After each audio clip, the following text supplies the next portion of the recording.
The more I look back at the five maids from Richard Strauss's Elektra, the more I realize just how much of a challenging sing this quintet of maids truly is. I mean, you have to keep in mind that the first maid is given to a contralto or a lower voice mezzo-soprano. Both the second and the third maids are given to mezzo-sopranos, and the fourth and the fifth maids are given to sopranos. Now, I know that I made a video about them some months ago, but I also did some reevaluating for not just the fourth maid and the fifth maid, but I'd argue for all five maids in general.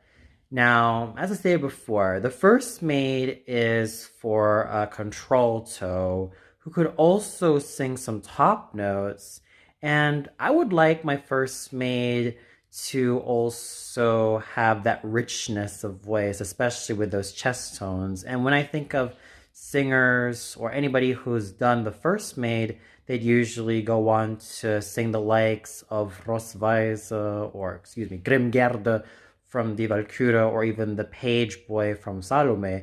The second maid, I'd argue, is not as deep as the first maid, but she still needs a strong mezzo-soprano, and usually those singers of the second maid would tackle Rosweise, also from Walküre, and even Dryade from Ariadne auf Naxos. The third maid, also a strong mezzo-soprano, but I would also argue slightly, higher than the first and second maids combined.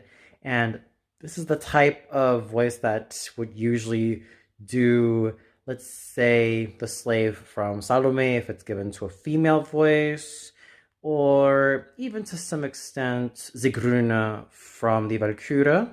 Then the fourth maid can be done by a spinto soprano or a fuller lyric soprano, the type of voice that would usually sing the likes of Elisabetta di Valois and Desdemona from Otello, and a slightly mezzo-y voice that would also sing Hensel. And as for the fifth maid, it's quite challenging. Don't be fooled by just how lyrical this role is. It can also be done by a spinto soprano who has the voluminousness of an Aida, but also the gentleness of Liu. So that's it. The challenges faced by singers of the five maids of Elektra.